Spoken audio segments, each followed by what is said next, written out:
மாறாவில் மகா கருத்தரங்குக்கு ஜோதிட கருத்தரங்குக்கு வருகை கொடுக்கக்கூடிய அனைத்து ஜோதிட சொந்தங்களுக்கும் ஆங்கில புத்தாண்டு நல்வாழ்த்துக்களை கூறி வருக வருக என வரவேற்கிறேன்.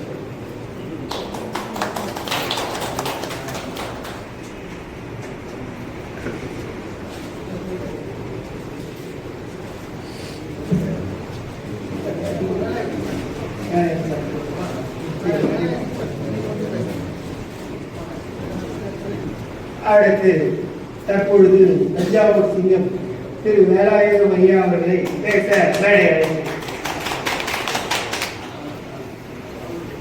தாய் தந்தையருக்கும் எனக்கு அரிச்சுவரை சொல்லி தந்த உமாபாய் ஆசிரியர் அவர்களுக்கும் ஜோதிடம் கட்டத்தந்த குருநாதர் ரங்கநாதன் ஐயா அவர்களுக்கும் அடியனை ஜோதிட உலகிற்கு அறிமுகப்படுத்திய குருநாதர் பேராசிரியர் ஐயா அவர்களுக்கும் நன்றியை தெரிவித்துக் கொள்கிறேன்.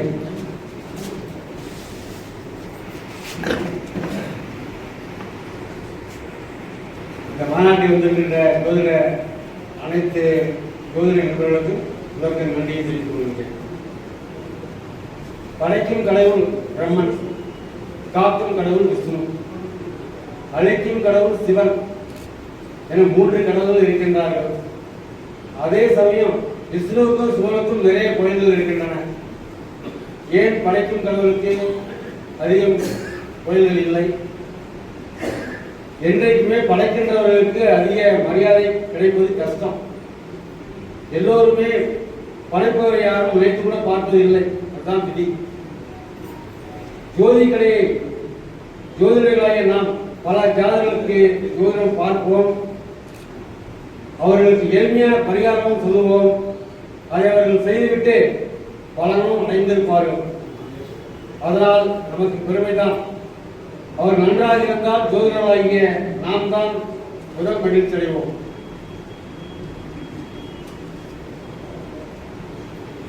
ஜோதிடர்களை வாழ்த்தும் ஒருபோதும் இருக்காது. ஆனால் நேர்மையான முறையில் காணிக்கையை பெற்றுக்கொண்டு அவர்கள் மங்களகரமான வாழ்க்கை வாழ இறைவன் நம்மால ஜோதிட பட்டய பதவியுடன் படைத்திருக்கிறார். இதுதான் உண்மை. மழை பெய்யும் முன் இடி இருக்கின்றது. மழை நம் மீது பொழிந்தால் சுகமான வாழ்வு. அதே சமயம் இடியும் மின்னலும் நம் மீது விழுந்தால் துயரமான வாழ்வு. இதைத்தான் விதி என்று நினைப்பேன் என்றும் சொல்கிறோம். ஏன் ஜோதிடத்தின் பலன் சொல்வோம். நல்லது நடந்துவிட்டால் வருகின்ற ஜாதகர்கள் மிகவும் சந்தோஷம் அடைவார்கள். அப்படி நடக்கவில்லை என்றால் சற்று சலனம் அடைவார்கள். இது அவரவர் விதி. விதியை வெல்வதற்கு எளிமையான பரிகாரத்தை சொல்லி அவர்களை வெற்றியடை செய்வதுதான் ஜோதிடர்களாகிய நமது நோக்கமாக இருக்க வேண்டும். திருமதி கஜவல்லி வேலூர் கஜவல்லி அவர்கள் பேசுவார்.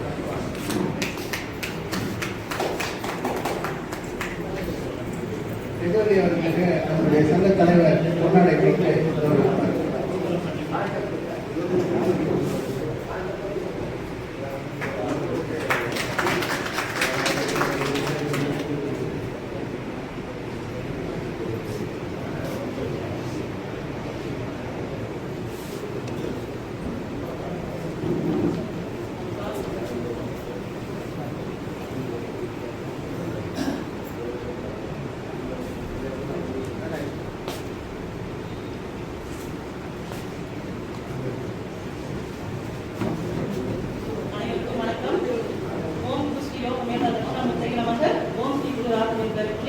என் குருநாதராகிய அஸ்வ பாலாயாவுக்கு முதலில் என் குருவனுக்கு தெரிவித்துக் கொள்கிறேன்.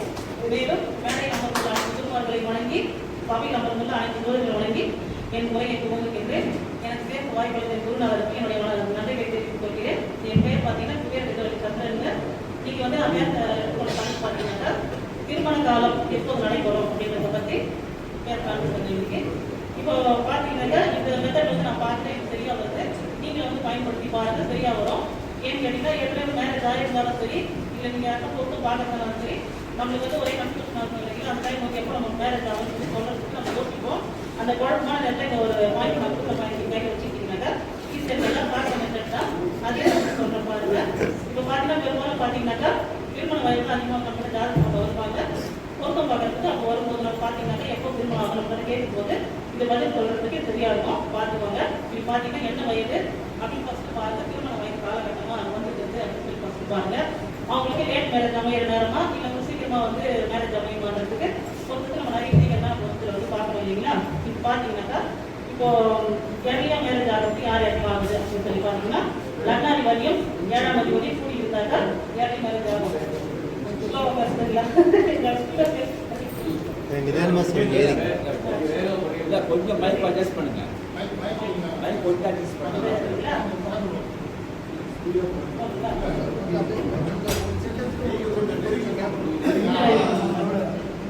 ஒரு ஜாதகத்தை பார்க்க உடனே நம்ம என்ன வயதுன்னு பார்க்க ஃபர்ஸ்ட் ஆனா பெண்ணா ஃபர்ஸ்ட் பார்த்துக்கோங்க. அவங்க வயசு பெண்ணுக்கு ஒரு வயசு திரும்பினாங்க, ஆணுக்கு ஒரு வயசு திரும்பினாங்க இல்லைங்களா? அது பார்த்துக்கோங்க. இப்போ 7ஆம் அதிபதி நிலையை பார்ப்போம், லக்னாதிபதி நிலையை பார்ப்போம், அதே மாதிரி காரக்கிழமை சிறந்த வயதெல்லாம் நம்ம பார்ப்போம். அப்படி பார்க்கும்போது குருவோட தொடர்பு வந்து இந்த அதிபதிகள்லாம் வந்து வரும்போது அது சீக்கிரமா திருமணம் ஆகுமா லேட் ஆக மட்டும் நம்ம பார்த்து தெரிஞ்சுக்கலாம் இல்லைங்களா? அந்த மாதிரி பார்க்கும்போது சீக்கிரமா யாருக்கு மேரேஜ் ஆகும்னு சொல்லி பார்த்தீங்கன்னாக்கா லக்னாதிபதியும் 7ஆம் அதிபதியும் கூடி இருந்தாங்கன்னாக்கா அவங்களுக்கு வந்து திருமணம் வந்து நம்ம முடிவு பண்ணிக்கலாம். அதே மாதிரி பார்த்தீங்கன்னாக்கா 7ஆம் அதிபதி லக்னத்தில் இருந்தாலும் லக்னாதிபதி போய் 7ஆம் வீட்டில் போய் அமர்ந்தாலுமே வந்து பார்த்தீங்கன்னாக்கா அவங்களுக்கு சீக்கிரமா கணவன் மனைவி அமையவாங்கிறது ஒரு விதி இருக்குது. எல்லாத்தையும் சொல்லிட்டு ஒருத்தர் சொல்ல பரிகாரம் இன்னொருத்தர் சொல்லக்கூடாது. இப்போ ஜாதகத்தில் வந்து யூடியூப்ல பார்ப்பாங்க, அவருக்கு பரிகாரம் பார்ப்பாங்க, அவருக்கு சொன்ன பரிகாரத்தை இவர் பார்த்துக்குவாரு, அவருக்கு ஆண்டியாக நடக்கும் ஆட்டோமேட்டிக்காக. அது மாதிரி நிறைய விஷயங்கள் இருக்கு. அடுத்தபடியாக நம்ம பேசுவதற்கு அடுத்தபடியாக மயிலாடுதுறையிலிருந்து மாசுவாஸ் ஜோதிடர் திரு ரத்தனகுமார் அவர்கள் நம்முடைய உரையாட வருகிறார். வாங்க ஐயா அவர்கள் பேசுகிற அடுத்து பழனிநாதன் சார் பேசுவார்கள்.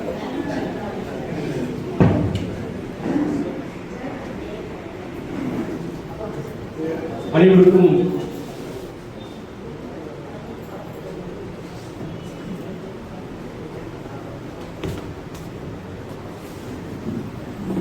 நமது வேலூர் ஜோதிட ஆலய சங்கத்திற்கு சிறப்பு அழைப்பாளர் வந்திருக்கும் நமது பாஸ்பாஸ் ஜோதிடருக்கும் புகழ்பெற்ற நமது ரத்னகுமார் அவர்களுக்கு நமது வேலூர் சங்கம் சார்பாக இந்த கதராடி அளிக்கப்படுகிறது. ஒரு 4 நாளைக்கு நம்ம வந்து ஒரு யூடியூப்ல பார்ப்போம், வீடு கிடைக்கலையா ஆள் சாப்பிட்டு போங்க வீடு கிடைக்குன்னு சொல்லிட்டு ஒரு செய்தி பார்த்தேன். மறுபடியும் பார்த்தீங்கன்னா வந்து குட்டு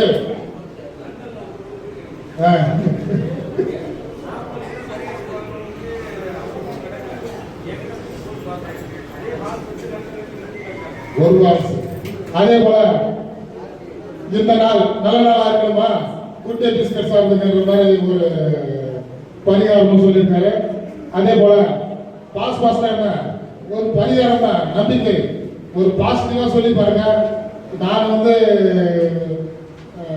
மலை ஏறுனா ஏறி முடியும், அதாவது மனசுதான் காரணம். அதாவது ஒரு மோட்டிவேஷன் கொடுக்குற நிலையில வந்து ஜோதிடமும் நிறைய பேருக்கு சொல்லுவோம், நீங்க வீடு வாங்குவீங்க கார் வாங்குவீங்க ஓஹோன்னு இருப்போம்னு சொல்லி பாருங்க. அவருக்கு ஏகப்பட்ட தோஷம் இருந்தாலும் நம்ம சொல்ற வார்த்தையை வந்து அவர்களுக்கு ஒரு ஊக்குவிப்போம். அதாவது கடவுளுக்கு அடுத்தபடியாக நம்பருக்கு ஜோதிடம் மட்டும்தான் வந்து நம்ம மக்கள். எதுவா இருந்தாலும் ஒரு திருமணமா இருக்கட்டும் எதுவாக இருக்கட்டும் ஜோதிட நாடகமா வந்து செய்யறதில்லை. அப்படிப்பட்ட ஒரு தெய்வீக கலையை கேட்க இங்கு வந்திருக்கும் அனைவருக்கும் நன்றிகளை தெரிவித்துக் கொண்டு நமது ரத்தகுமார் ஐயாவுக்கு வேலூர் ஜோதிட ஆராய்ச்சி சங்க சார்பாக ஒரு சிறிய கதராடியை அணிவித்து மரியாதை செய்கிறோம்.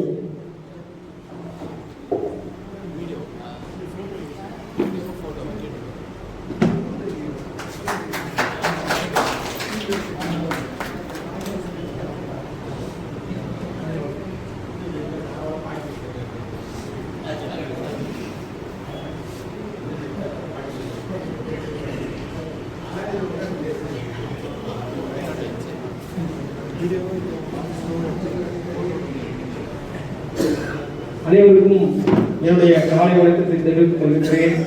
என் பெயர் பாலா ரத்னகுமார். பாருங்க, நான் வெறும் ரத்னகுமார் இருக்கும்போது சிவலிங்க ஐயா என்னோட ஃப்ரெண்டாக இருந்தார். பாலா ரத்னகுமார் அப்புறம் அவர் எனக்கு துண்டு போறார். நல்லா பார்த்துங்க. துண்டு அப்படின்னா கேதுங்க.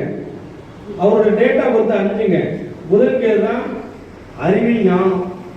அறிவு இருந்தால் தோத்து போயிடும், ஞானம் இருந்தால் தோக்குமா? அதனால தான் அவர் தோக்காம ஜெயிச்சுட்டே இருக்காரு. அவர் ஒர்க் பண்ணக்கூடிய பிளேஸும் பாருங்க, போஸ்டல் துறையில் இருக்காரு, மாஸ்டராக இருக்காரு.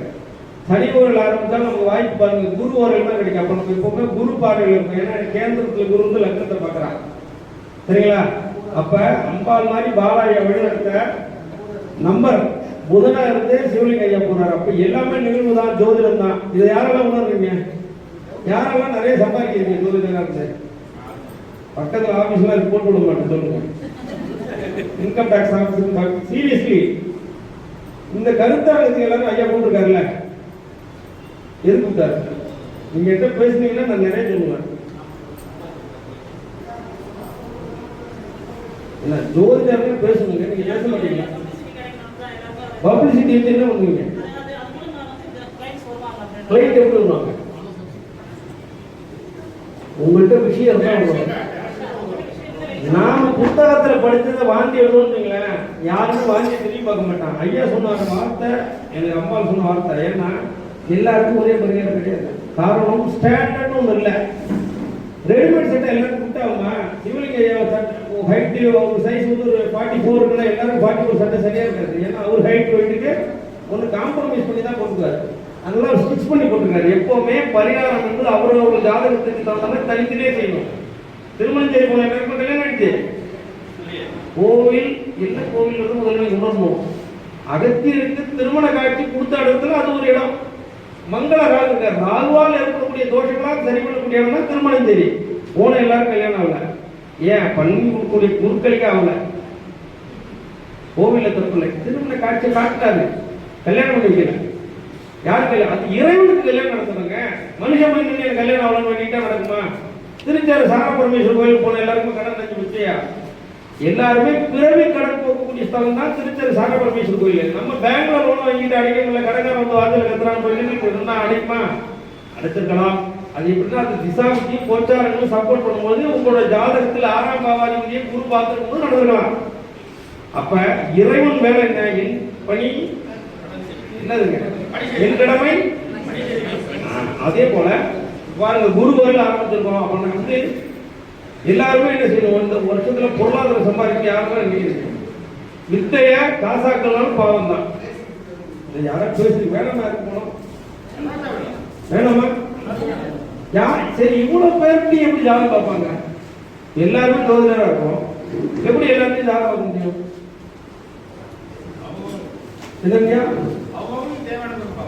தேவையானதை பார்ப்பாங்களா? யூடியூப்ல ஸ்க்ரோல் பண்ணும்போது யார் போட்டா ஃபர்ஸ்ட் வருது அப்படி ஜாதகம் பார்ப்பாங்க. எல்லா ஸ்பீச்சும் மக்கள் கேட்பாங்க. யார்கிட்ட எது வித்தியாசமா இருக்கு? காரணம் இந்த உலகம் ரொம்ப ஸ்பீடு. எனக்கு கூட அம்மா பேசுறாங்களே, அவங்க என்ன கலர் ட்ரெஸ் போட்டுருக்காங்க. நீங்க எதையுமே கவனிக்கிறதுல நான் பார்ப்பேன். உங்களை சுற்றி இருக்கக்கூடிய நிகழ்வுகளை நீங்க எப்ப கவனிக்கிறீங்களோ அப்பதான் ஒரு காரகத்துவம் வேலை செய்யும். காரகத்துவத்தை நீங்க புத்தகத்துல எந்த புத்தகத்துல காரகத்துவம் ஒரு விஷயம் கண்டுபிடிக்க பார்ப்போம். நான் படிச்சுட்டு தெரிஞ்சுக்கிறேன், நானும் தேடிட்டு இருக்கேன். காரகத்துவத்தை 9 கிரகத்துக்கு வேணா இருக்கும்.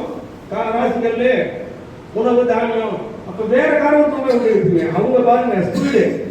ஐயா என்ன சொன்னாரு? என்ன ஸ்பீடா இருக்கு, ஸ்பீடா போறீங்கன்னாங்களே. நானே ரோகிணி சந்திரன் ரன்னால ஸ்பீடா அவங்க தான் பேசுறாங்க. சில பேரோட இயல்பு நீங்க மாற்ற முடியாது. காரணம் அதுதான் அவங்களோட இயல்பு. ஐயா அதுவே வார்த்தை சொன்னாங்க, அவங்க ஸ்பீடா சொல்லிட்டாங்க, பரிகாரமும் ஸ்பீடா பழிக்கணும். அப்ப எப்பவுமே ஒரு நெகட்டிவ்ல பாசிட்டிவ். அவங்க நெகட்டிவ் கிடையாது, ஸ்பீடு. உங்களால ஸ்பீடா வர முடியல, அவ்வளவுதான். நீங்க மாறிக்கணும். எப்படியா அவங்க ஸ்பீடா போறாங்க, உங்க மைண்ட் செட் ஸ்பீடா கொண்டு வரும். நீங்க ஸ்லோவா இருந்தீங்கன்னா சொல்லக்கூடிய விஷயம் ஸ்பீடா தான் தெரியும். நீங்க ஒரு நம்மளுக்கு வந்து கார் வந்து 200 கிலோமீட்டர் வேகத்தில் போகுதுன்னா பாருங்க, இங்க போக முடியாது. அப்ப நம்மளும் அந்த 200 கிலோமீட்டர் வேக ஸ்பீட்ல தான் போயிட்டு இருக்கோம். நீங்க நினைச்சிட்டு கூலா உட்காந்துருக்கீங்க. இல்ல, காரோட சேர்ந்து நம்ம தானே போறோம். அப்ப நீங்க அவங்களோட ஸ்பீச்சில் டிராவல் பண்ணா மட்டும்தான் அவங்க சொல்லக்கூடிய விஷயத்தை அக்செப்ட் பண்ண முடியும். ஏன் அப்படின்னா ரஜினிகாந்த் நீங்க ஸ்பீட குறைச்சா கூட ஓடுமா? என்னம்மா கரெக்டா? அதே மாதிரி சிவாஜி ஸ்பீடா நடிக்க விட்டார் பார்த்தீங்களா? அசைவுல அது அவரோட ஸ்டைலு. அவரும் மகராசி தான், இவரும் மகராசி தான். அவரு திருவோணம், உத்திராடம். அப்ப நீங்க எல்லா விஷயத்தையும் நீங்க ஜோதிடமா எவன் ஒருத்தர் பாக்குறோம்னா அவன் ஜெயிப்பான். கரெக்ட் தானே? இப்ப இப்போ நீங்க ஐயா சக்தி வலையா இருக்கிறார், கிராமத்து ஜோதிடர், அவர் என்ன சொல்றாரு, ஒரு பால் கறக்குறாங்கன்னா கரகரன்னு கறக்கணுமா, துணி துவைக்கிற மட்டும் வெளுக்குதுமா. ஒரே மாற்றம் தான், பார்க்கக்கூடிய பார்வையும் கோணமும் வேற வேற. கரெக்டா? அப்ப இன்னைக்கு பாருங்க, பூரட்டாதி நட்சத்திரம், குருவோட நட்சத்திரம், குபேரோட நட்சத்திரம். ஐயா தூங்காதீங்க, தாளாட்டமா இருக்கா? அப்ப கிரகங்கள், இப்ப கிரகம் நம்ம இயக்குதா, கிரகத்தை நாம இயக்குறோமா? நம்ம இயக்குறோம்னு எல்லாம் சொல்றோமா? நான் போய் எங்க போய் விளக்கு போட்டா இயங்கணும், நானும் இருக்கையா உன் திசாபுத்தி காலத்துல தான் இருக்கேன், உன் புத்தியில வந்து எனக்கு அதுதான் பரிகாரம் பண்ணிக்கணும் நம்ம போய் சொல்லிட்டு வரோம். அதான் உண்மை இல்லை, யாரும் ஊட்டுற மாட்டேங்க. நாம நீங்க பயன்படுத்தக்கூடிய ஒவ்வொரு விஷயமும் உங்களோட ஜாதகத்தை பேஸ் பண்ணி தான் நீங்க தெரிஞ்சு பயன்படுத்துவீங்களா, தெரியாம பயன்படுத்துவீங்களா, பயன்படுத்துறீங்க. உண்மையா இல்லையா? சரி, நீங்க எல்லாரும் வாட்ச் கட்டுறீங்களா? எல்லாரும் கட்டுறோமா இல்லையா? நேரத்தை பார்க்கணும். நீங்க என்ன கட்டுங்க? அப்ப எல்லாருக்கும் சூரியன் சொல்லக்கூடிய வாட்ச் கட்டினாலும் சூரியன் இயங்கும். யாரெல்லாம் வீட்டுல டெய்லி கேலண்டர் இருக்கீங்க, கேலண்டர் இருக்க எல்லாருக்கும் சந்திரன் இயங்கும். ஏன்னா 2.25 நாளைக்கு ஒரு வாட்டி மாறுது. என்னதுங்க? டே ஷீட் இருக்கீங்களா? மாச காலண்டர் யாரெல்லாம் மாத்துவீங்க? மாச காலண்டர் சூரியன் எந்த புக்ல இருக்கீங்க சொல்லுங்க, நான் படிச்சுட்டு வரேன். மாத காலத்தை அழகா இருந்தா சுத்துறாங்க, அழுக்கு படிச்சு போயிருந்தா ஏசி கால இருந்ததுன்னா பண்ண முடியாது. புதுசா வீட்டுல இருந்தா கேலண்டர் தானே, தட்டிட்டு பார்க்கலாம், தட்டாம பார்த்தாலும் கண்ணு நல்லா இருந்தா போதும் தெரியும். சரிங்களா? கண்ணு தான் சுத்துறாங்க. ஏன்னா கரெக்ட் தானே? சரிங்களா? அழகுடைய அனைத்துமே சுத்துறாங்க. உதாரணம் சொல்றேன், இந்த பாட்டில் வசீகரமா இருக்குன்னா என்ன அர்த்தம்? இந்த பாட்டில் இருக்குங்க, கரெக்டாக இந்த ஐயா வாட்டர் பாட்டில் வச்சிருக்காரு, கையில் எடுத்து நான் சிவலிங்க ஐயா, இது எப்படி பார்ப்பீங்க எல்லாரும்? என்னங்க அழகா அழகா கொடுக்க முடியுங்களா? என்ன பாருங்க, இந்த பாட்டில் பார்த்தீங்கன்னா உள்ள இருக்கக்கூடிய தண்ணி சந்திரன் கேப் பாருங்க, புதன் சந்திரன் தான் வசீகரம். பாட்டில் வசீகரமா இருக்கா? பெட் பாட்டில் அழகா எல்லாம் வாங்கி குடிக்கீங்களா? இப்படி எடுத்தாதான் கிரகம் வேலை செய்யும். அப்ப புதன் சந்திரன் சேர்க்கை ஒருவருக்கு சரியா இல்லை, தப்பா இருக்குன்னா வாட்டர் பாட்டில் வாங்கி புதன் கிழமையில சந்திர பொருள் முதல்ல இங்க கிழமை புதன் பொருளை வாங்கிட்டு பரிகாரம் வேலை செய்யும். நேர திருவன்காடு போயிட்டு அப்படியே நேரா திங்களூர் போயிட்டு இதுக்கு ஒரு பதில், இதுக்கு ஒரு பதில், போறது வேலையை 10 போன் வந்துடும். கரெக்டா உள்ள போய் சாமி போடும்போது இங்க போன் வந்துடும், மணியை எடுத்து நாடகம் போயிட்டு பசங்க வந்து கல்வி பண்ணுவீங்க. அப்புறம் ஜோசியரை கொண்டு சொல்றது, எங்க கோயில் நடத்துங்க, நீங்க போய் நடத்தீங்களா? உள்ள போய் நடக்கல. காரணம், கோவில் வழிபாடுகள் எந்த அளவுக்கு இந்த பிரபஞ்சத்தில் ஆற்றலை நீங்கள ஈர்க்கக்கூடிய தன்மை இருக்கும். அப்ப ஜாதகத்துல முதல்ல நமக்கு 5ஆம் பாவம் நல்லா இருக்கும். கரெக்டா? இன்னைக்கு டேட் என்ன? 5. 5னா புதன்னா அறிவு. அப்ப அறிவில் இருந்து ஞானம். அப்ப புதன் என்பது அறிவு, ஞானம் என்பது கேள்வி. ஐயா நீங்க என்ன படிச்சிருக்கீங்க?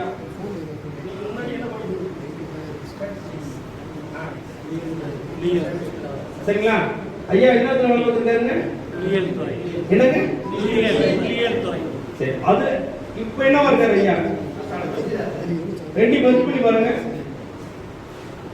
முதல்ல இருந்த அவரோட நீங்க சொல்லுங்க, நான் நிறைய இடத்துல சொல்லிட்டேன், நீங்க சொன்னீங்கன்னா நான் நிறைய சொல்லுவேன். முதல்ல இருந்த காரணத்தோட இப்ப அவர் என்ன காரணத்துக்கு மாறிட்டாரு? கால்குலேஷன் அப்படின்னு சொல்லுவோம். அதுல இருந்து துறை பேர் கால்குலேஷன், ஒரு கணக்கை போடுதல் புதன். இப்ப அவரு ஜோதிடம் என்னக்கூடிய புதனில் இருந்து மற்றவங்களுக்கு சொல்லிக் கொடுக்க ஆசானா மாறி, குருவா மாறி, எல்லாருக்கும் ஞானம் எல்லாரையும் கூப்பிடுறாரு, சிவானுக்கு போறாரு. எவன் ஒருவன் தன்னை சிவமா பார்க்கணும்னு அவன் தான் இன்னொரு சிவானுக்கு போட முடியும். அப்ப இந்த கிரகம் மாறிடுச்சு, ஞானமா மாறிடுச்சு. அப்ப உங்களோட அறிவு ஞானமா என்னைக்கு மாறுதோ அன்னைக்கு தான் பரிகாரம் பழிக்கும். நீங்க 10ஓட 11 நாம சொல்ற பரிகாரம் பழிக்குமா நடக்குமா அப்படின்னு உங்களுக்குள்ளே ஒரு கன்ஃபியூஷன் ஸ்டேட் கூடாது. சந்திரன் எப்பவுமே தெளிஞ்சிருக்கணும். அப்பதான் சரி. பிரசன்னத்துக்கு ரொம்ப முக்கியமான கிரகம் இது.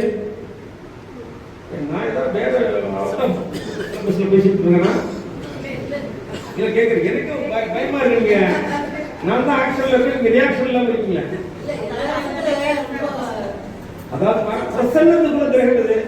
பிரசன்ன பார்ப்பீங்களா எல்லாரும்? சந்திரன். சரி, மேஜிக் இருக்குல்ல, மேஜிக் பாக்குறீங்களா இல்லையா? மேஜிக் உள்ள கிரகம் இருக்கு. என்னமா புரியல? ராகு மட்டும் தானே அறிவுன்னு சொல்லக்கூடிய புதன் அந்த அறிவு உண்மைங்கிற நம்ப வைக்கக்கூடிய ராகு, அந்த ஃபிராக்ஷன் ஆஃப் செகண்ட் நடக்கிறது சந்திரன். இது இப்படி பார்த்தீங்களா? எனக்கு அது புறாவரம் மட்டும் தான் தெரியுது. அந்த புறாவரம் வைக்காம எவ்வளவு டெக்னிக் பண்ணிருக்காங்க அறிவு.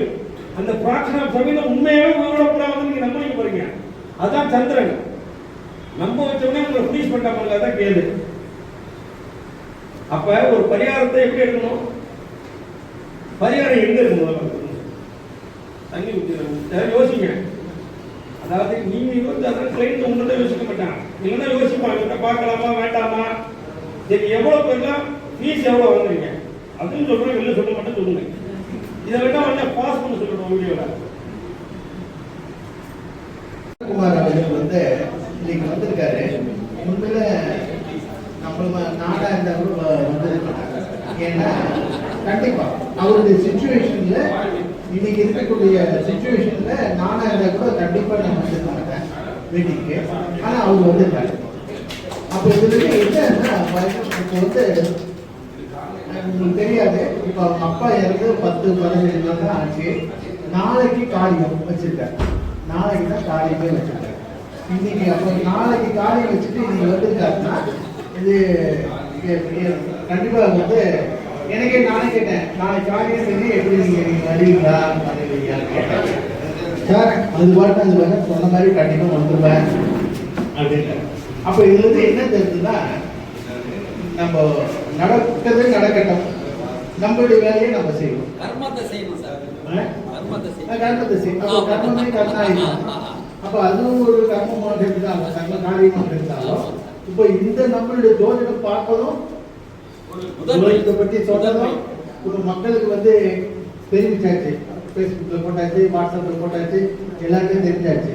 ஸோ இப்படி இப்போ நம்ம கொஞ்சம் பேர் வந்திருந்தா கூட வேலூர்லேருந்து நிறைய பேர் மற்ற மாதிரி மற்ற இடங்களுக்கு வந்து ஆர்வலர்கள் அதிகமாக இருந்தாலும் வேலூர் ஆர்வலர்கள் பார்த்தீங்கன்னா ரொம்ப குறைஞ்சது. நம்ம ஸ்டூடெண்ட்ஸு கூட்டி பார்த்தாலே 300-400 பேர் வரணும். பட் இது பரவாயில்ல.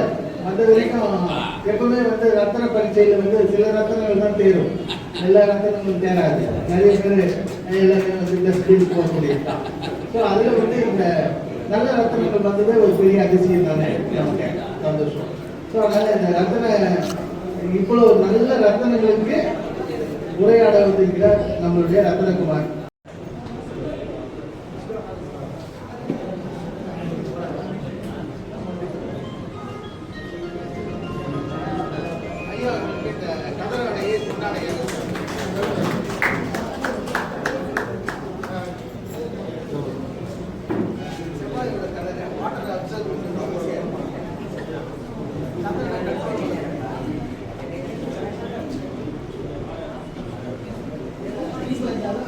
ஓம் சக்தி.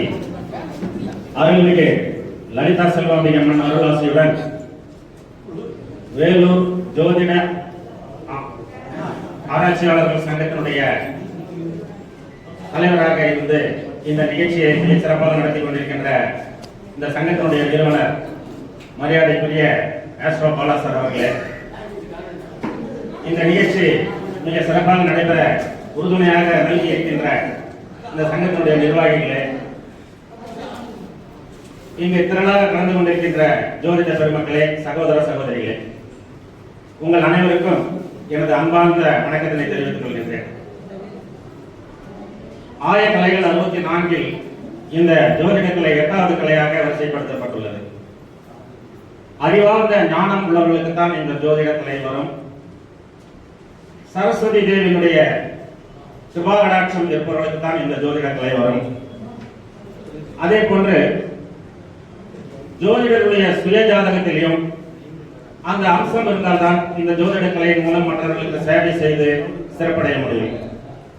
அந்த வகையிலே இன்றைக்கு வருகை தந்திருக்கின்ற அத்துணை ஜோதிடர்களும் அந்த அறிவார்ந்த ஞானத்தை உடையவர்கள்தான் என்பதில் எந்தவித கருத்துக்கும் வித்தியாசம் கிடையாது. எனவே அந்த வகையில் இன்றைக்கு நாம் பேச எடுத்துக்கொண்ட தலைப்பு,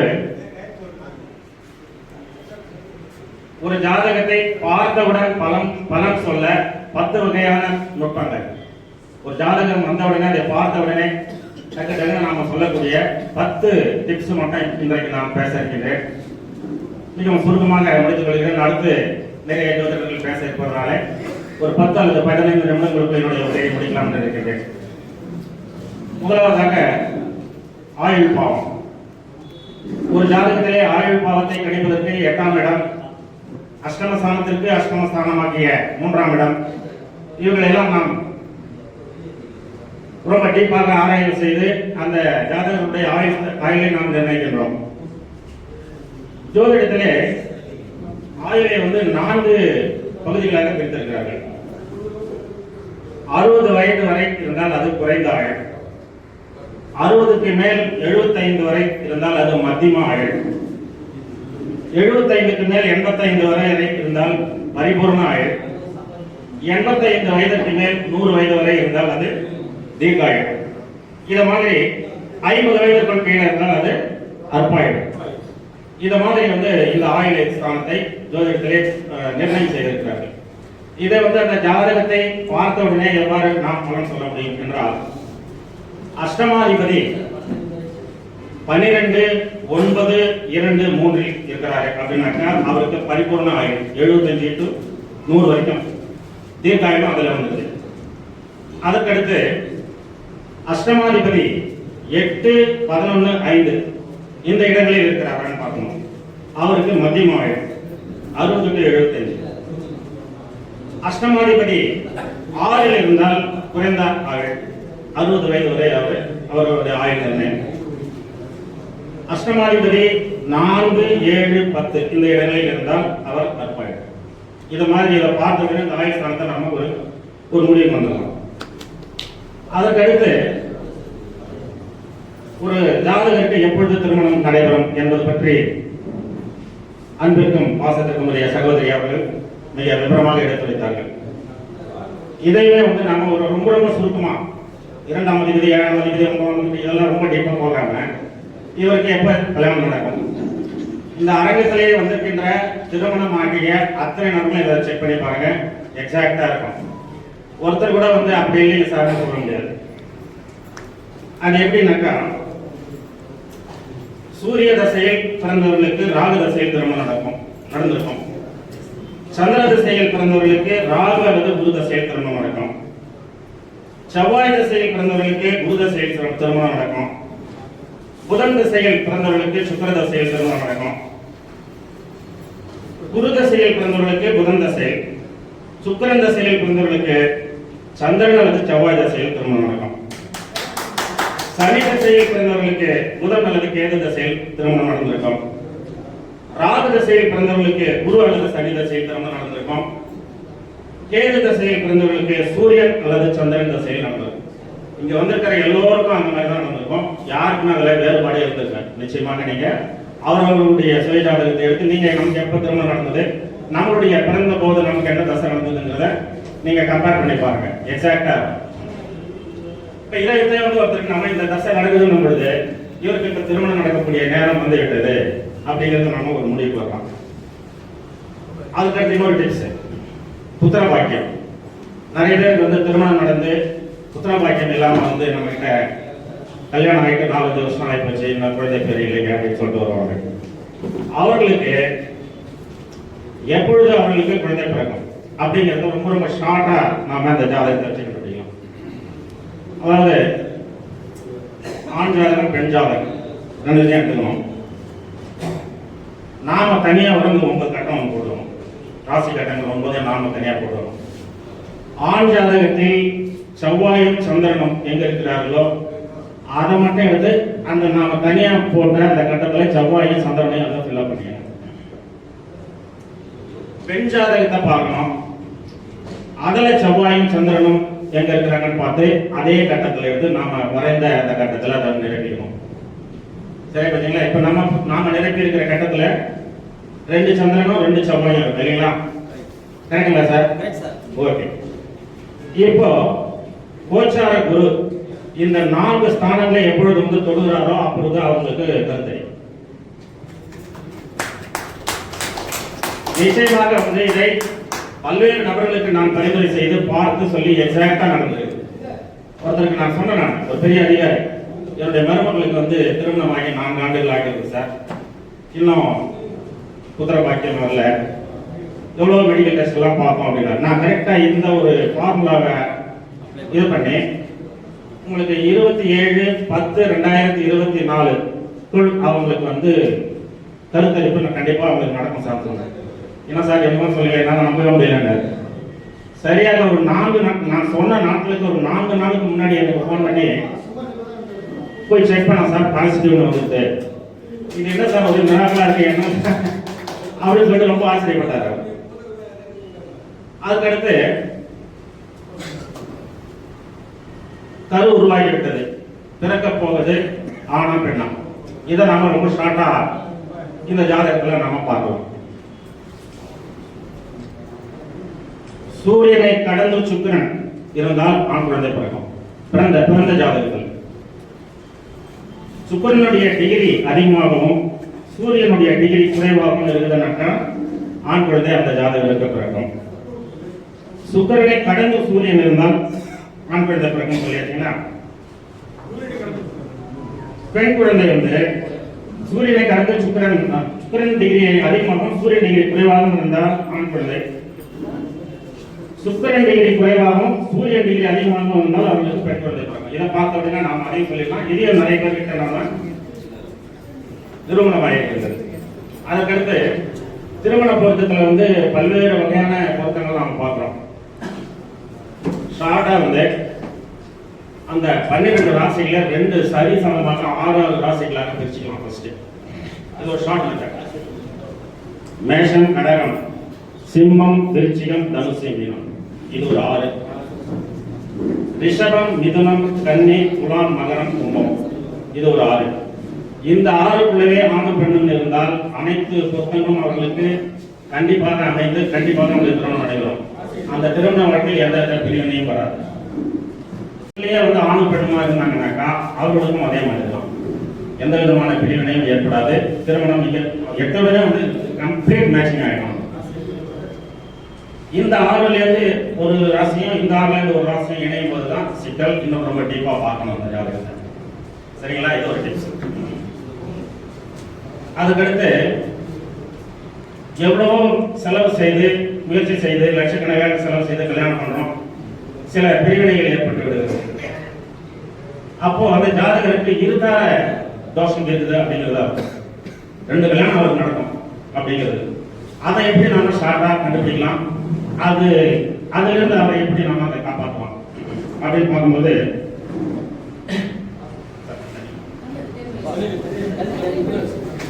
இந்த இருதாரம் அமைப்பு இருக்கக்கூடிய ஜாதகம் எப்படி இருக்குன்றத நம்ம முதல்ல பார்க்கணும்.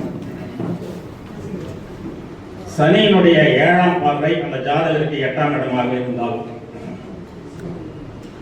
11ஆம் அதிபதி 7இல் இருந்தால், 7ஆம் அதிபதி 11இல் இருந்தால், அல்லது 7ம் 11ஆம் அதிபதிகள் பரிவர்த்தனை ஆகியிருந்தால், 7ஆம் அதிபதியை விட 3ஆம் அதிபதி வலுப்பெற்ற நிலையில் இருந்தால், வலுப்பெற்ற நிலை அப்படிங்கிறது வந்து ஆட்சி, உச்சம், மூல திரிகோணம், கேந்திரம், அவ்வளவுதான். வேற இது ரொம்ப அந்த சாரத்துக்கெல்லாம் போடாது. வலுப்பெற்றிருக்கிறாருன்றது இந்த 4 ஆஸ்பெக்ட்ல தான் பார்க்கணும். 7ஆம் அதிபதியை விட 11ஆம் அதிபதி வலுப்பெற்றிருந்தால் ஆட்சி, உச்சம், மூல திரிகோணம், கேந்திரம், இந்த 4 ஆஸ்பெக்ட்ல இத மாதிரி இருக்குதுன்னா அவருக்கு கண்டிப்பாக இருதார தோஷம் உள்ளது என்றார். அவரு ஒரு ஜாதகம் திருமணம் ஆகாத ஆணுக்கோ பெண்ணுக்கோ அந்த மாதிரி ஒரு ஜாதகம் நம்ம கிட்ட வந்துருச்சுனாக்கா அதுக்கு ஒரே ஒரு பரிகாரம், வேற எந்த பரிகாரம் உண்டு. அந்த வரன், அந்த மணமகனுக்கு பார்க்கக்கூடிய வரன் வீட்டில் மாமனார் இருக்கக்கூடாது, இல்ல மாமியார் இருக்கக்கூடாது, இல்ல மைத்துனர் இருக்கக்கூடாது. இந்த 3 தான். இந்த 3 யாராவது ஒருத்தர் இல்லாத குடும்பத்துல அந்த பெண்ணை அவங்க எடுத்தாங்கன்னாக்கா இந்த இருதார தோஷமா அடிபட்டு போயிடும். நிச்சயமாக இந்த பரிகாரத்தை நீங்க மேற்கொள்ளலாம்.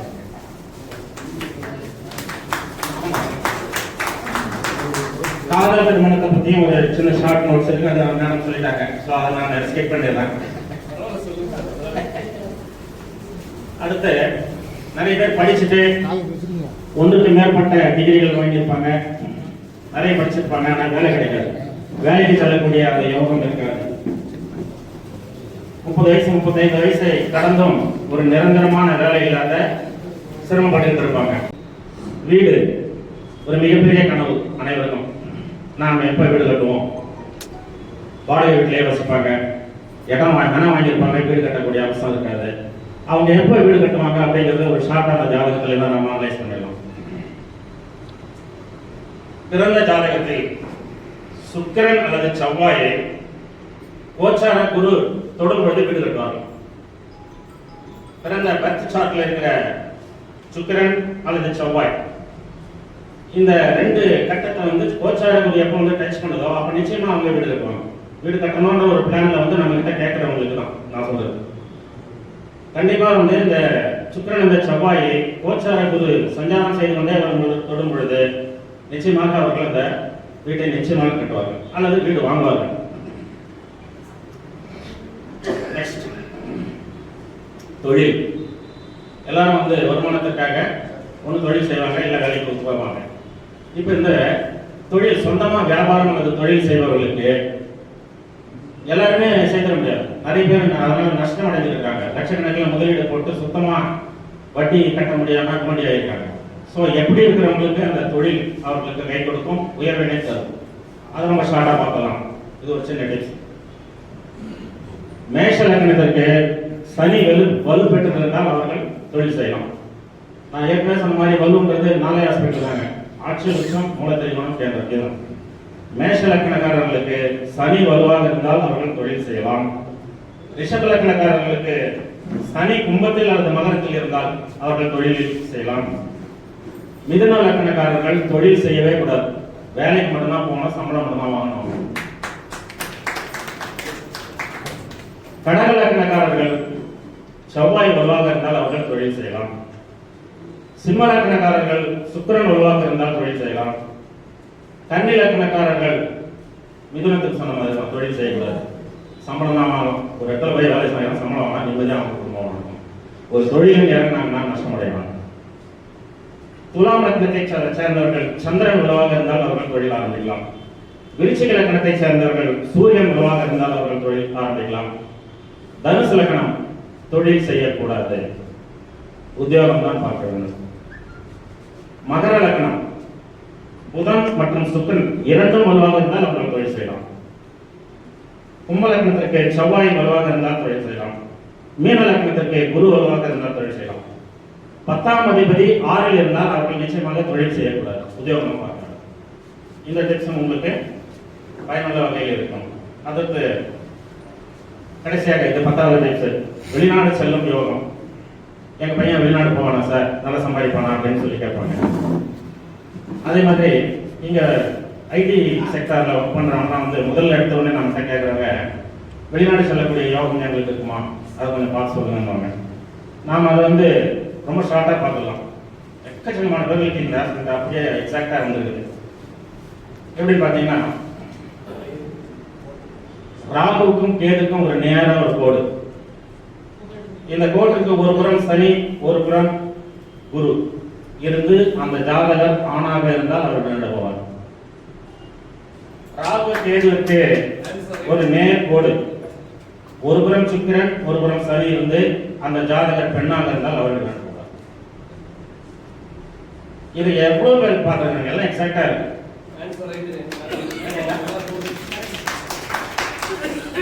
அடுத்து 4ஆம் வீடு வலுவிழந்த நிலையிலும் 8 மற்றும் 12ஆம் வீடு வலுப்பெற்றிருந்தால் வெளிநாடு செல்லும் வாய்ப்பு இருக்கும். 10ஆம் வீட்டில் ராகு கேது இயற்கை சுடர்களுடன் இணைந்திருந்தால் அவர்களுக்கு வெளிநாடு செல்லும் வாய்ப்பு உண்டு. 12ஆம் வீட்டில் ராகுவோ கேதுவோ இருந்தால் அவர்கள் தயவு செய்து வெளிநாடு போகக்கூடாது. அப்படி ஏதாவது ஒரு வாய்ப்பு இருந்தாலும் அதை அவர்கள் தவிர்த்து விடுவது நல்லது.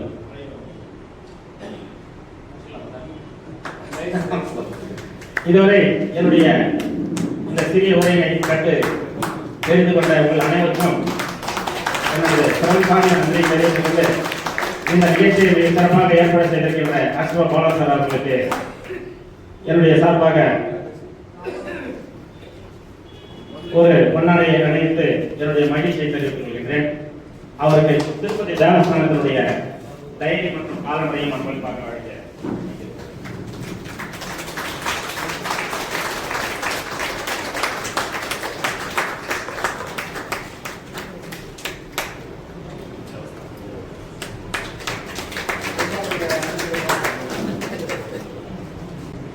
இப்போ நீங்கள் சொன்ன மாதிரி எல்லாரும் பேசுறதுக்கு டைம் வந்து நம்ம கொஞ்சம் ஷார்ட்டன் தான் இருக்கணும், வேறு வழியில் இன்னும் பேச விடுறதுக்கு வாய்ப்பும் இல்லை. அதனால் கொஞ்சம் அதுக்கு ஒரு மாதிரி மேனேஜ் பண்ணிக்கலாம். ஏன்னா பேச்சாளர்கள் 21 பேர் இருக்கணும், கொஞ்சம் லிஸ்ட்டில் கொடுத்துருவோம். கொடுக்காதவங்களும் நிறைய பேர் கொடுக்காதவங்களும் வந்துருக்குறாங்க. ஸோ இப்போ அவங்களையும் நமக்கு வார்த்தைகளை கேட்டே ஆகணும். ஸோ அந்த பாயிண்ட் ஆஃப் வியூவில் கொஞ்சம் வேகமாக இருக்கும் அப்படின்னு அந்த சிந்தனையில் இன்று தற்போது இப்போது விழுப்புரத்திலிருந்து நம்மளுடைய வேத ஜோதிட வித்யா யூனிவர்சிட்டி நரசிம்ம சுவாமி குரு நரசிம்ம சுவாமியோட அனுகிரகம் பெற்ற ஐயா அவர்கள் திரு விஸ்வநாதன் அவர்கள் பேசுவார்கள் விழுப்புரத்திலிருந்து.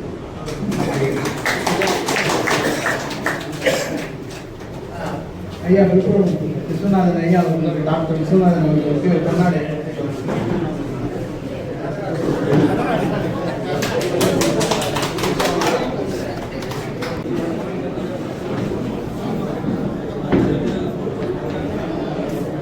ஓம் விஷ்ணும் கம்பீரம் மகாவிஷ்ணும் வந்தம் சர்வதம் நரசிம்மம் விஷ்ணம் பத்ரம் வித்யாமித்யம் நமாம்யஹம். மாதா நரசிம்ம பிதா நரசிம்ம ராதா நரசிம்ம சகா நரசிம்ம வித்யா நரசிம்ம திரவிடம் நரசிம்ம சுவாமி நரசிம்ம சர்வம் நரசிம்ம இதோ நரசிம்ம பரதோ நரசிம்ம यदो यदो यायुधो नरसिंह नरसिंह देवात्मरो नरसिंह तस्मा नरसिंहं शरणं प्रपद्ये. ஆடி ஆடகம் கடலே சை பாடி பாடி கண்ணீர் மல்க நாடி நாடி நரசிங்கா வென்று வாடி வாடி வாடுதலே. எங்கும் முழம் கண்ணன் என்ற மகனை தாய்ந்து இங்கில்லை அவன் என்று எங்கும் பிடிப்ப அங்கு அப்பொழுது அவன் கொண்டு என் சிங்க பிரான் பெருமையாராயும் சிறுமையிலே.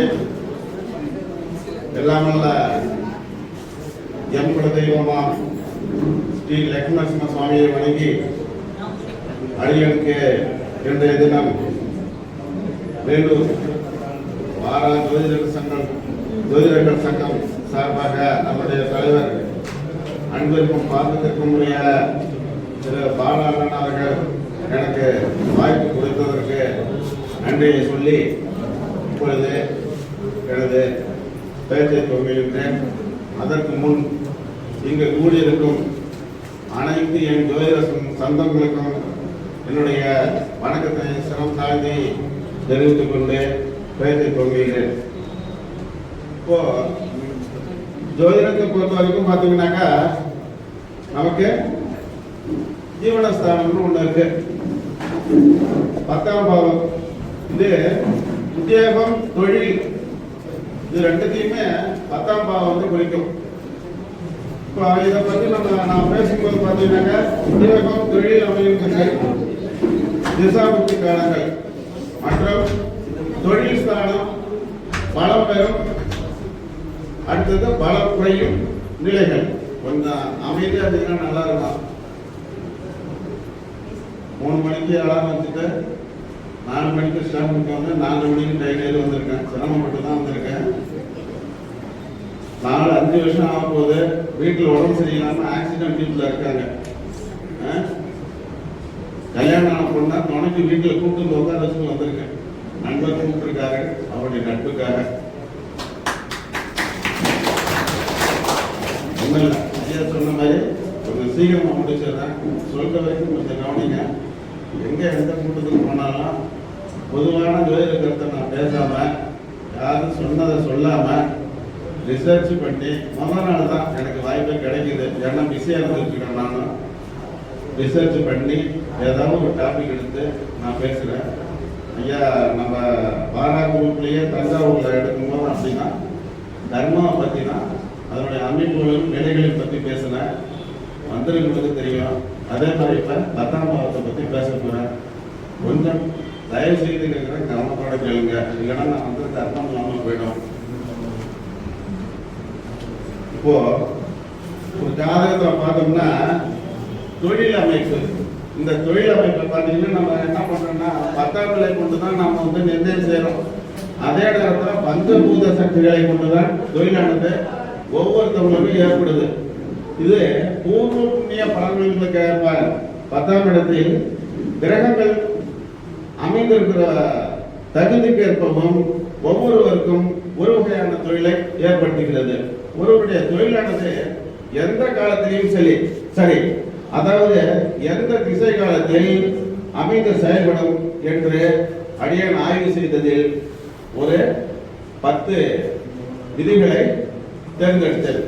ஒன்று 10ஆம் வீட்டு அதிபதியின் திசாபுத்தி காலம், இரண்டாவதாக 10ஆம் வீட்டை பார்க்கும் கிரக திசாபுத்தி காலம், மூன்றாவது 10ஆம் வீட்டு அதிபதிக்கு வீடு கொடுத்த கோள்களின் திசாபுத்தி காலம், நான்காவது 10ஆம் வீட்டு அதிபதி அமர்ந்த நட்சத்திர அதிபதி திசாபுத்தி காலம், ஐந்தாவதாக 10ஆம் வீட்டு அதிபதிக்கு சாரம் கொடுத்த நட்சத்திராதிபதி சாரத்தில் உள்ள திசாபுத்தி காலம், ஆறாவது லக்னத்திற்கு 2 அல்லது 4 அல்லது 6 அல்லது அடுத்தது 6இல் இருக்கக்கூடிய குரு திசா புத்தி காலம், ஏழாவதாக 1 லக்னத்திற்கு 1 அல்லது 4 அல்லது 8இல் சனி இருந்தால் அதனுடைய திசாபுத்தி காலம், லக்னத்திற்கு 3 அல்லது 4 அல்லது 7 இவற்றில் செவ்வாய் இருந்தால் அதனுடைய திசாபுத்தி காலம், லக்னத்திற்கு 4இல் எந்த கிரகம் இருந்தாலும் அதனுடைய திசாபுத்தி காலம், 9 லக்னத்திற்கு 4இல் எந்த கிரகம் இருந்தாலும் அதனுடைய திசாபுத்தி காலம்,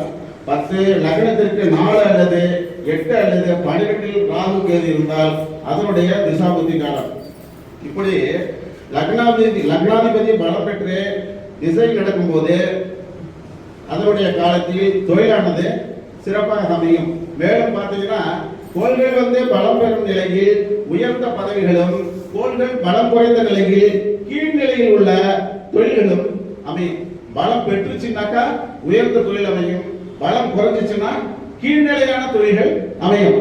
இப்ப இதுல பாத்தீங்கன்னா 10ஆம் இடத்துல தொழில் ஸ்தானம் பலம் பெறும் நிலைகள், இதுல பாத்தீங்கன்னா ஒரு 10 பாயிண்ட். 10ஆம் அதிபதி ஆட்சி, உச்சம், கேந்திரம், திரிகோணம். இரண்டாவது 10ஆம் அதிபதிக்கு வீடு கொடுத்த கிரகம் கேந்திரம், திரிகோணம், ஆட்சி, உச்சம். மூன்றாவது 10ஆம் அதிபதி லக்னம் பாதகாதிபதியுடன் சேர்க்கை இல்லாதது. 10ஆம் அதிபதி பாவர்கள் சனி, ராகு, கேது சேர்க்கை இல்லாதது. ஐந்தாவது 10ஆம் அதிபதி ஆட்சி, உச்சம் பெற்று வக்ரம் அடையாது இருப்பது.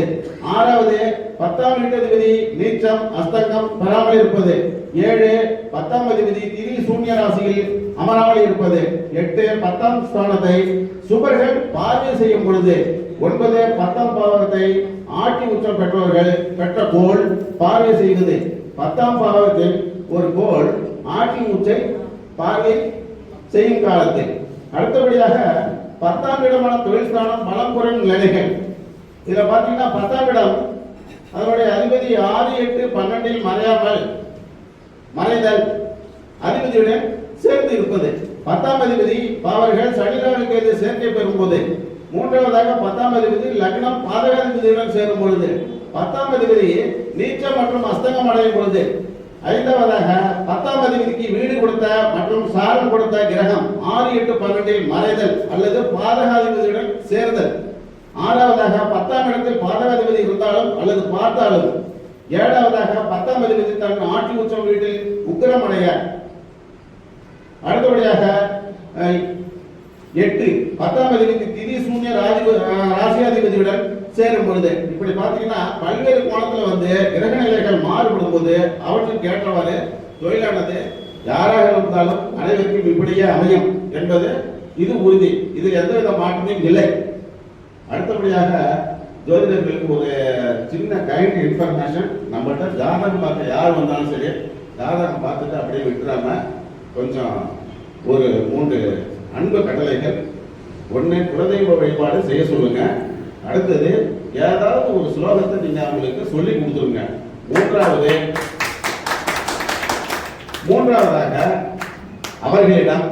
அவர்களிடம் சரி இப்ப நீங்களும் தெரிந்து கொள்வது என்னவென்றால், நீங்கள் எந்த செயலை செய்தாலும் இல்ல உங்க வீட்டில் உள்ளவங்களுக்கு எந்த செயலை செய்தாலும், நன்மையை செய்தோ இல்ல கல்வியோ ஊர் பயணமோ தொழில் பற்றியோ எந்த செயலை செய்தாலும் நீங்கள் செய்தால் இல்ல அவரவர்கள் செய்தால் அவரவர்களுடைய பிறந்த நேரத்தில் என்ன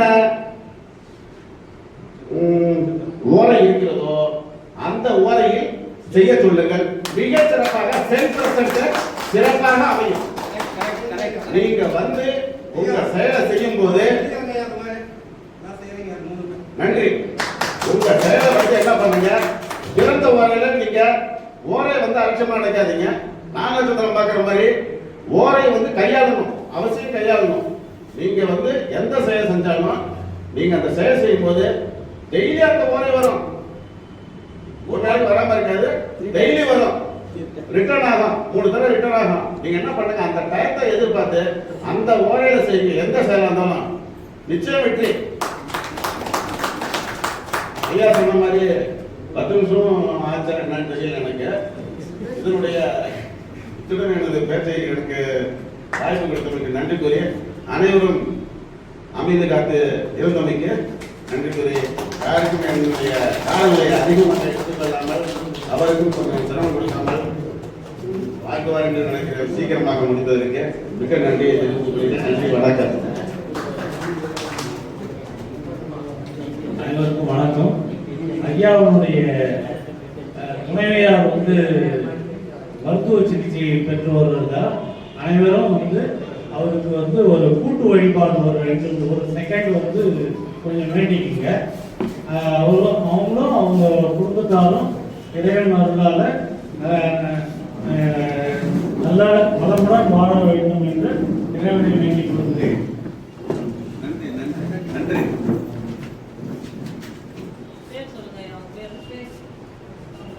என்னுடைய இல்லத்தரசின் பேர் பி. சியாமலா.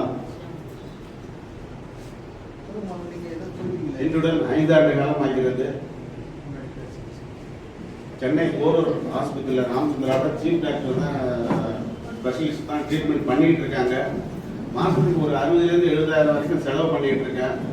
ஆனால் வந்து நோ இம்ப்ரூவ்மெண்ட். ஃபர்ஸ்ட் இயர் காமிக்கும் போதே அவங்க என்ன சொல்றாங்கன்னா ரிஸ்க் தான் அப்படின்ட்டாங்க. இருந்தாலும் நான் வந்து அதை வந்து கைவிடாமல் இருக்கிற வரைக்கும் முடிஞ்ச வரைக்கும் பார்ப்போம் அப்படின்னுட்டு என்னுடைய ஊதியம், என்னுடைய மகனுடைய ஊதியம், என்னுடைய பெண்ணுடைய ஊதியம் 3த்தையும் கையில் இணைய வரைக்கும் ஒன்றும் இல்லை. அதை வேற விதமாக நான் ஒன்றும் சொல்ல விரும்பவும் இல்லை. இன்னைக்கும் வந்து சமயத்தில் டீ கடையில் கூட கடன் சொல்ற அளவுக்கு நிலைமை இருக்குது. புரியுதுங்களா? அதனால வந்து காசு பணத்தை நாங்கள் 3 பேருமே எதிர்பார்க்கல. ஆனால் இன்னை வரைக்கும் செஞ்சுக்கிட்டு இருக்கோம். ஆக்சிடென்ட் இப்படி தான் இருக்காங்க. சிலிண்டர் வந்து மேனுவலாக வந்து ரிஸ்க் அப்படின்னுட்டு 45,500 ரூபாய், அதுக்கு ஒரு 2,000 ரூபாய். இது ஸ்டெபிளைசர் எல்லாத்தையும் சேர்த்து வச்சு இப்போ கரண்ட்ல டியூப்ல வச்சு தான் அவங்க படுக்கையில் தான் இருக்காங்க. நாங்கள் தான் பார்த்துக்கிட்டு இருக்கோம். அனைத்தும் என்னுடைய குலதெய்வம் லட்சுமணனுடைய அருள் நரசிம்மர் தான் பார்த்துக்கணும். கடைசி காலம் எனக்கு எப்படி ஆக போகுதுன்னு தெரியும். ஒன்றும் ஆகாது, நல்லபடியாக அமையும். இந்த கூட்டு பிரார்த்தனை வந்து கண்டிப்பாக இவருக்கு வந்து சிறப்பை செய்யும். நிச்சயமா ஒரு நல்ல வழிமுறையை காட்டும் இறைவன். அதனால அம்மா பிரார்த்தனையை ஆரம்பிப்பாங்க. பண்ணுமா ஷியாமலா? வாழ்க வளமுடன். இங்கு நமக்கு தலைமை சாய்ந்திருக்கும் விஸ்வநாத ஐயா அவர்களுடைய துணைவியார் மனைவியார் ஷியாமலா அம்மா அவர்கள் பரிபூர்ண உடல்நலம் பெற்று நீண்ட ஆயுளோடு வாழ்க வளமுடன். ஷியாமலா அம்மா அவர்கள் பரிபூர்ண உடல்நலம் பெற்று ஷியாமலா அம்மா அவர்கள் பரிபூர்ண உடல்நலம் பெற்று ஷியாமலா அம்மா அவர்கள் பரிபூர்ண உடல்நலம் பெற்று ஷியாமலா அம்மா அவர்கள் பரிபூர்ண உடல்நலம் பெற்று ஷியாமலா அம்மா அவர்கள் பரிபூர்ண உடல்நலம் பெற்று ஷியாமலா அம்மா அவர்கள் பரிபூர்ண உடல்நலம் பெற்று ஷியாமலா அம்மா அவர்கள் பரிபூர்ண உடல்நலம் பெற்று வாழ்வளமுடன். ஷியாமலா அம்மா அவர்கள் பரிபூர்ண உடல் நலம், மனவளம், குடும்ப வளம் அனைத்தும் வளமுடன் நலம் பெற்று நீண்ட ஆயுள் நிறை செல்வத்தோடு அவர்கள் மீண்டும் அவர்களுக்கு உடல் நலம் பரிபூர்ண உடல் நலத்தோடு மீண்டும் அவர்களுக்கு சிகிச்சை முறையில் நல்ல பலன் அளித்து அவர்கள் வாழ்க வளமுடன். அவர்கள் மீண்டும் அவர்கள் பரிபூர்ண உடல் நலம் பெற வாழ்க வளமுடன், வாழ்க வளமுடன், வாழ்க வளமுடன். நன்றி நன்றி நன்றி. அனைவருக்கும் நன்றி. அடுத்தபடியாக என்னை பொறுத்தவரையில் எனக்கு இந்த விழாவை பொறுத்தவரை அல்ல, எங்குமே நான் நடக்கும் ஃபங்க்ஷனும் சரி பொதுவாக என்ன சொல்லணும்னா என்னுடைய ஜோதிட சொந்தங்கள் தான் சொல்லுவேன். அனைத்தும் என்னுடைய ஜோதிட சொந்தங்கள், உடன்பிறப்புகள் அனைவரும் நல்லா இருக்கிறதுக்கு வைணவத்தில் ஒரு மங்களாசாசனம் இருக்கு. அதை நான் இப்போ உங்களுக்கு மங்களாசாசனம்ங்கிறது சைவத்தில் என்ன சொல்லுவாங்கன்னா வாழ்த்துன்னு சொல்லுவாங்க.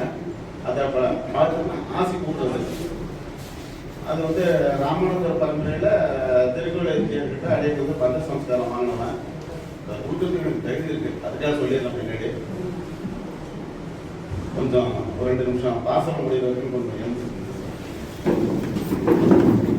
ஓங்கி உலகளந்த உத்தமன் பேர் பாடி நாங்கள் நம் பாவைக்க சற்று நீராடினார் திங்கின்ற நாடெல்லாம் திங்கள் மும்மாறி பெய்தே ஓங்கு பெருசண்ணல் ஓடு கைலகள புண்டுகளை போதில் பொருவுண்டு கண் படுப்பா தைகாதே புக்கின்றே சீர்த்த முளை பற்றி வாங்க உடல் நிறைக்கும் மல்லல் பெரும்பசங்கள் நீங்காத செல்வம் நிறைந்து நீங்காத செல்வம் நிறைந்து நீங்காத செல்வம் நிறைந்து பல்லாண்டு பல்லாண்டு பல்லாயிரம் ஆண்டு பல கோடி பல்லாண்டு சேவடி சிப்பிய திருக்காப்பு அடியோடும் நின்னோடும் திருவிண்ணி 1000 பல்லாண்டு வடிவாய் நின் மலர் மார்பினில் வாழ்கின்ற மங்கையும் பல்லாண்டு வடிவார் சோதி வளர்த்துறையும் சுடராளியும் பல்லாண்டு படைப்போர் புக்கு முழங்கும் அப்பாஞ்ச சன்னியமும் பல்லாண்டு. அனைவருக்கும் நன்றி. திரு விஸ்வநாதன் அவர்கள் ஒரு அடுத்த வாரம் வந்து ஒரு கிளாஸ் ஏற்பாடு பண்ணியிருக்கிறார் திருவண்ணாமலையில். அவருடைய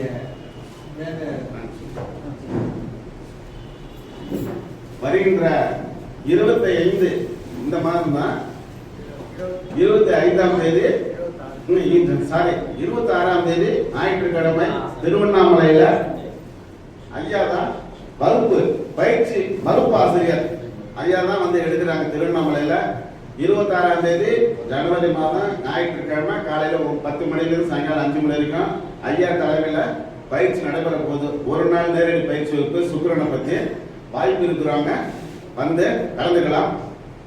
அடுத்தது அன்றைய தினம் தான் வந்து எனக்கு 33வது திருமண நாள் என்பதை உங்களிடையே தெரிவித்துக் கொள்கிறேன். இந்த பயிற்சியினுடைய தலைப்பு வந்து அந்த பயிற்சியோட தலைப்பு சுக்கரனின் சிங்காரமும் சிறுங்காரமும். சிங்காரமும் சிறுங்காரமும்.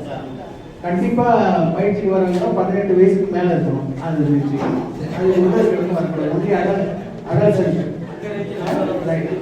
ஏன்னா சின்ன பசங்களாம் வந்துடக்கூடாது. யாரும் இங்க எல்லாம் 18 மேல தான் இருக்காங்க. அதனால ஒன்றும் பிரச்சனை இல்லை. ஓகே, இப்போ நம்ம தொடர்ந்து பேசுவோம். ஐயா விஸ்வநாதன் ஐயா அவர்களுக்கு வந்து ஒரு ஜோதிடர் வந்து நான் கஷ்டப்படுறேன் அப்படின்னு சொல்றது வந்து உண்மையில நமக்கு மன கஷ்டமா இருக்கு. ஏன் இந்த மாதிரி கஷ்டப்படணும்? ஏன்னா வந்து நம்ம ஒரு ராஜாவுக்கு வந்து ஆலோசனை சொல்லக்கூடிய ஒரு தகுதியில் இருக்கக்கூடிய ஒரு பெரிய ஸ்டேட்டஸ்ல இருக்கக்கூடியவர்கள் இப்படி இருக்கிறது நியாயமா? இதுக்கு என்ன காரணம்? அப்போ நம்மளுடைய கர்மா காரணமா, இல்ல நம்ம சொல்றது தோஷியம் ஒழுங்கா சொல்லலையா, இல்ல நம்ம கேட்ட கஸ்டமருக்கு அதாவது பாத்திரம் அறிந்து பிச்சை இடலையா? ஃபர்ஸ்ட் அப்ப இதுல இருந்து என்ன தெரியுதுன்னா, கேட்காதவனுக்கு ஜோஷின்னு சொல்லக்கூடாது. First point. ஜோஷி கேட்கறவனுக்கு தான் சொல்லணுமே தவிர கேட்காதவனுக்கு சொல்லவே கூடாது. தலைவர் வேணாலும் சொல்லக்கூடாது. பசி எடுத்தவனுக்கு தான் சோறு போடணும், பசி இல்லாதவனுக்கு தான் சோறு போடுப்பாரு அப்படின்னு நான் நினைக்கிறேன். இப்போ பசி இல்லாதவனுக்கு சொல்றேன். அதாவது மார்ச் 20ஆம் தேதி 19ஆம் தேதி 2020 கொரோனா ஸ்டார்டிங். அது முதல் வரைக்கும் நான் காலேஜில் ஸ்டாஃபாக இருக்கேன். கொரோனாவிலேருந்து 2 இயர்ஸ்க்கு வந்து எனக்கு வேலை கிடையாது. எனக்கு மட்டும் இல்லை, நான் ஒர்க் பண்ண காலேஜில் எல்லா ஸ்டாஃபையும் வரவேணாம்னு சொல்லிட்டாங்க. அன்னைக்கே திடீர்னு ஐயா சொன்ன மாதிரி மார்ச் 20 2020 என்ன பண்ணணும்னு கேட்டீங்கன்னாக்கா, கடுமையான கொரோனா காலம் 2 வருஷம் விடாம நித்திய அன்னதானம் பண்ணேன். நித்திய அன்னதானம்னா ஐயா சொன்ன மாதிரி ஏழை எளியவர்களுக்கு மட்டும் இல்ல, பஸ் ஸ்டாண்ட்ல, ரயில்வே ஸ்டேஷன்ல, ஆஞ்சநேயர் கோயில் வாசல்ல, பழைய பஸ் ஸ்டாண்டு, இப்படி முக்கியமான இடம் நான் கொடுக்கும்போது ஏழை எளியவர்கள் வந்து வாங்குறவங்க பின்னாடி இந்த பஸ்ல ஏறுறாங்க இல்லையா, எல்லாருமே போட்டி போட்டு வந்து வாங்கினாங்க. என்னுடைய நித்திய அன்னதானம்ங்கிறது என்னன்னு கேட்டீங்கன்னாக்கா, என் ஃப்ரெண்டு ஒருத்தர் இருக்கார். அவர் டாடா ஏசி எடுத்து வந்துருவார், எனக்கு ஹெல்ப் பண்ணுவார். நோ ரெண்ட், ஃப்ரீயா டெய்லி எடுத்து வந்துருவாரு, அவர் டைப் பண்ணுவாரு. நான் அந்த காய்கறி பிளாஸ்டிக் கூட இருக்கு பாத்தீங்களா, தக்காளி கூட இருக்குமே, அதுல வந்து ஃபுட் பாக்கெட் தான் ஃபுட் பாக்கெட்டு இந்த சின்ன வாட்டர் பாட்டில் கிட்ட பார்த்தீங்கன்னா 200 டெய்லி எடுத்துட்டு வந்து நானும் அவரும் வண்டியை நிறுத்துவாரு அந்தந்த ஸ்பாட்டில் அப்படி அப்படியே கொடுத்துருவோம். இப்போ ஐயா சொல்ற மாதிரி பசிக்காதவங்களும் வந்து வாங்கினதுனாலயே என்னமோ அதுவும் ஒன் ஆஃப் த ரீசன்ஸ். பசிக்கிறேன் இல்லையா நம்ம யாசகம் கேட்ட பிறகு கொடுத்து தான் ஆகணும். அதான் ரூல்ஸ் இல்லைன்னு நம்ம கொடுக்கக்கூடாதுன்னு சொல்லக்கூடாது. பட் இருந்தாலும் நம்மளுடைய ட்ரிக்கு கொஞ்சம் இருக்கு. யோகர்கள் வந்து இன்னும் பழங்காலத்து மெத்தட்லயே ஃபாலோ பண்ணிட்டு இருந்தோம்னா ஒர்க் ஆகாது. கொஞ்சமாவது அந்த டெக்னாலஜியை யூஸ் பண்ணணும். டைனமிக் வே. ஆமா. அந்த இப்போ இன்னைக்கு இருக்கக்கூடிய டெக்னிக்ஸ் ஸ்கில் எல்லாம் நம்ம வளர்த்துனா தான் நாமளும் வந்து ஷைன் ஆகும். ஃபாஸ்ட் வேர்ல்டு டைனாமிக் வேர்ல்டு இருக்கு. டைனாமிக் வேர்ல்டுல நாம வந்து ஸ்டாட்டிக்காக உட்கார்ந்து இருக்கிறது நியாயமே கிடையாது கண்டிப்பா. ஸோ அப்படி நம்மளும் ஒன்று ஓடக்கூடிய எல்லாமே கேலப்பிங்கில் ஓடிட்டு இருக்கோம். கேலப்பிங் ஸ்டேஜில் இருக்கிறவங்க வந்து நடந்து போகிறோன்னா என்ன அர்த்தம்? வாய்ப்பு இல்லை. அப்போ கொஞ்சம் வேக